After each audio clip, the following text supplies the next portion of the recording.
साल 1971 एक film release होती है, प्यार की कहानी। पोस्टरों में तनुजा बड़ा चेहरा थी, उसके बाद अनिल धवन और साइड में एक तीसरा शख्स जो मानो किसी साइड रोल में हो। फिल्म आई गई और लोग भूल गए, लेकिन 2-2.5 साल बाद यही फिल्म नए पोस्टरों के साथ रिलीज होती है और उन पोस्टरों में यह तीसरा चेहरा ही सबसे बड़ा चेहरा होता है और अनिल धवन लगभग गायब ही हो जाते हैं या पोस्टर के किसी कोने में धकेल दिए जाते हैं। 71 में ही रिलीज हुई परवाना के साथ भी यही हुआ। यह फ्लॉप फिल्म जब 1973 के बाद दोबारा रिलीज की जाती है तो पुराने पोस्टरों के सारे किरदार ठिकाने लगा दिए जाते हैं और एक नेगेटिव किरदार किसी हीरो की मानिंद पूरे पोस्टर पर छा जाता है। इसके बाद अगले 2-3 साल तक इस चेहरे को आगे करते हुए कई पुरानी फिल्में पोस्टर बदल बदल कर दोबारा सिनेमा के पर्दे पर आती हैं और मजेदार बात ये कि उनमें से कई अपनी पहली रिलीज के मुकाबले इस बार ज्यादा कमाई कर जाती हैं। अदा ये नजर ये जहां में कहीं है नहीं। 1973 में ऐसा क्या हुआ कि एक ही एक्टर की 2-3 साल पुरानी फ्लॉप फिल्में दोबारा चोला बदल बदल कर रिलीज होने लगती हैं? ये बताने से पहले जरा आपका मूड बना दूं।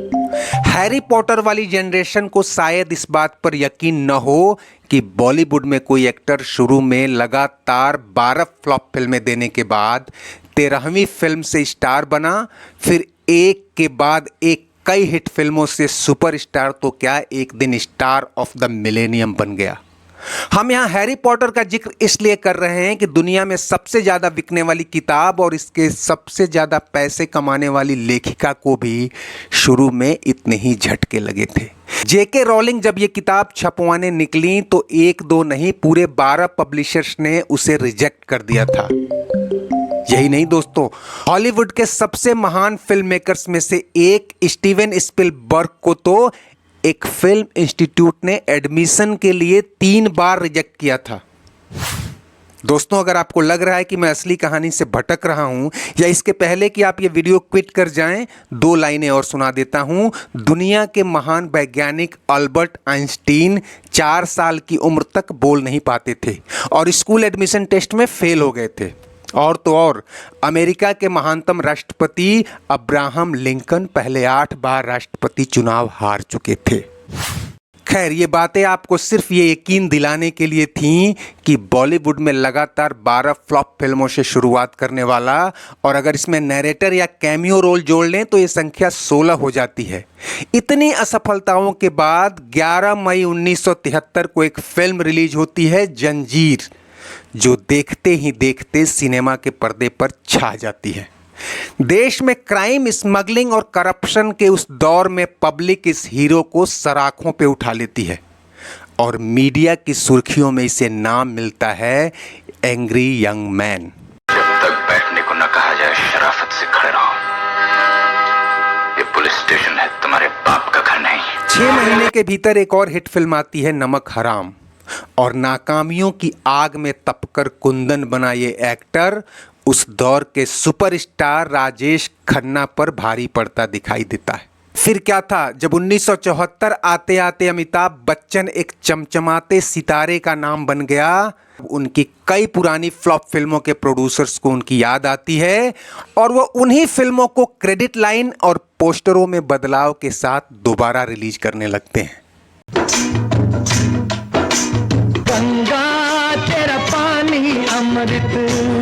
1971 में आई परवाना के पोस्टरों पर नवीन निश्चल और योगिता बाली छाए हुए थे।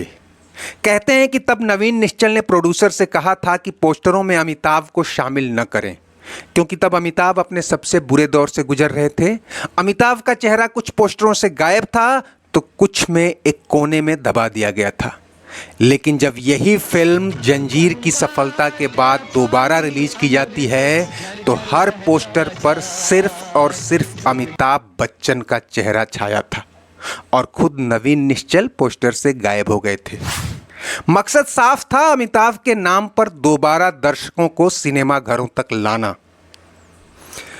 सुनील दत्त की फिल्म रेशमा और शेरा में तो अमिताभ का रोल एक गूंगे का था और पोस्टरों में यह गायब ही था, लेकिन इसे स्टारडम का असर कहिए या इस चेहरे का जादू, जिस फिल्म की क्रेडिट में भी अमिताभ का नाम बमुश्किल मिलता था, उसे दोबारा रिलीज किया गया और सिर्फ इस नाम को भुनाने के लिए। रास्ते का पत्थर किस्मत ने मुझे बना दिया। 1972 में एक फिल्म आई रास्ते का पत्थर, ये भी फ्लॉप हुई और जब इसे भी दूसरी फिल्मों की तरह ही दोबारा रिलीज किया गया तो अमिताभ बच्चन का चेहरा शत्रुघ्न सिन्हा से भी बड़ा हो चला था। फ्लॉप फिल्मों की तो बात हो गई दोस्तों, लेकिन अब हम एक ऐसी फिल्म की बात कर रहे हैं जो वैसे तो पहली बार भी जंजीर के बाद ही रिलीज हुई, यानी 1974 में, और उस साल की ब्लॉकबस्टर फिल्म थी। मनोज कुमार जब रोटी कपड़ा और मकान बना रहे थे तब अमिताभ को कोई पूछने वाला नहीं था। ऐसे में इतनी बड़ी फिल्म में उनका रोल मामूली होना ही था, लेकिन जंजीर, दीवार और शोले के बाद जब अमिताभ बच्चन का नाम मनोज कुमार से भी बड़ा हो गया, तब यही फिल्म नए पोस्टरों के साथ फिर सिनेमाघरों में उतारी गई और कहते हैं कि पहली रिलीज में अमिताभ के जो कुछ सीन काट दिए गए थे, उन्हें चुन चुनकर फिर ऐड किया गया था।